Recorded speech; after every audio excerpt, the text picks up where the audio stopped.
aujourd'hui on va se lancer sur une petite nymphe, enfin petite, une nymphe que j'aime bien utiliser dès l'ouverture, particulièrement dans les fosses.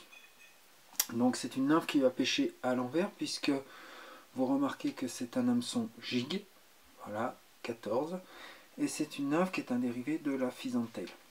Donc je vais monter sur un hameçon de 14 gigs, un fil orange 6,0 avec une perle argent, laiton, voilà, ou tungstène selon la profondeur à laquelle je veux pêcher, voilà, en 3 mm. Je vais venir faire dans la courbure, hop, un aller-retour de fil orange pour faire une sorte de tag un peu flashy, voilà, qui attirera un petit peu l'œil du poisson. Je vais venir faire des cercles en poule ou en coque, peu importe, les grandes plumes, vous savez, rousses, voilà, que je dispose sur l'arrière. Tac, ça va les redresser quand je vais serrer, voilà. Alors je rappelle, hein, proportionnellement, les cercles, pas plus d'un quart de la taille du corps. Voilà, je bloque pour pas que ça bouge. Voilà, je reviens me placer juste avant mes cercles et je vais donc installer un fil de cuivre fin. Alors je vais bien le bloquer, je pars à partir de ma hampe, de la courbure, et je vais simplement venir, hop, le bloquer là, et je reviens de façon à ce qu'il soit bien bloqué. Ensuite je vais prendre quelques fibres de faisan, voilà, du faisan naturel, hop, une petite poignée, hop, clac, petite pincée, pardon, que je regroupe et que je vais fixer par la pointe, voilà, je les fixe par la pointe, et pareil, je viens bloquer sur la totalité, ça me forme un petit sous-corps, hop, et je viens me replacer derrière ma bille. Là je vais former mon corps avec le faisan en formant des spires, hein. Voilà, j'enroule et je forme mon faisan, hop, de façon à ce qu'il soit à peu près conique. Je viens jusque derrière ma bille et je bloque avec mon fil.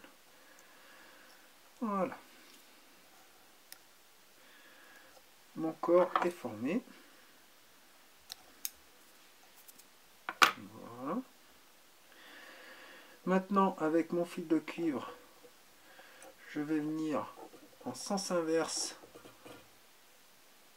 former en spire non jointive, hop, le cerclage de ma nymphe. Voilà, hop, je viens m'installer derrière ma bille et je bloque correctement. Alors important, j'utilise une autre paire de ciseaux pour couper mon fil de cuivre, car vous le savez, c'est quand même assez dur et on émousse nos ciseaux de précision. Donc deux paires de ciseaux, une pour le cuivre, une pour les petites fibres et les finitions. Ensuite, je vais venir me faire un dubbing gris clair, de façon à trancher avec le côté un peu sombre de... Voilà, alors ce dubbing, il est là uniquement pour mettre un petit peu de mouvement derrière la bille. Parce que je vous le rappelle, on va pêcher avec un jig, donc qui va se poser à l'envers, et qu'on va animer. Donc au moment où on va animer notre jig, c'est effectivement ce dubbing qui va mettre de l'animation, du mouvement, comme on dit. Voilà. Je viens faire demi-clés derrière ma bille de façon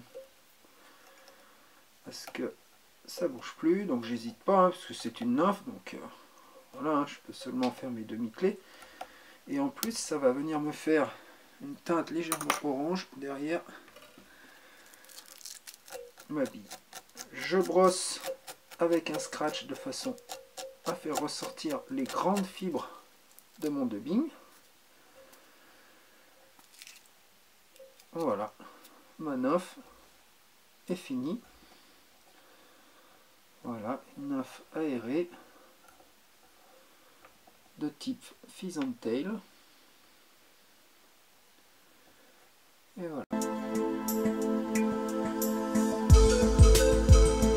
Il n'y a plus qu'à. Bonne pêche à tous.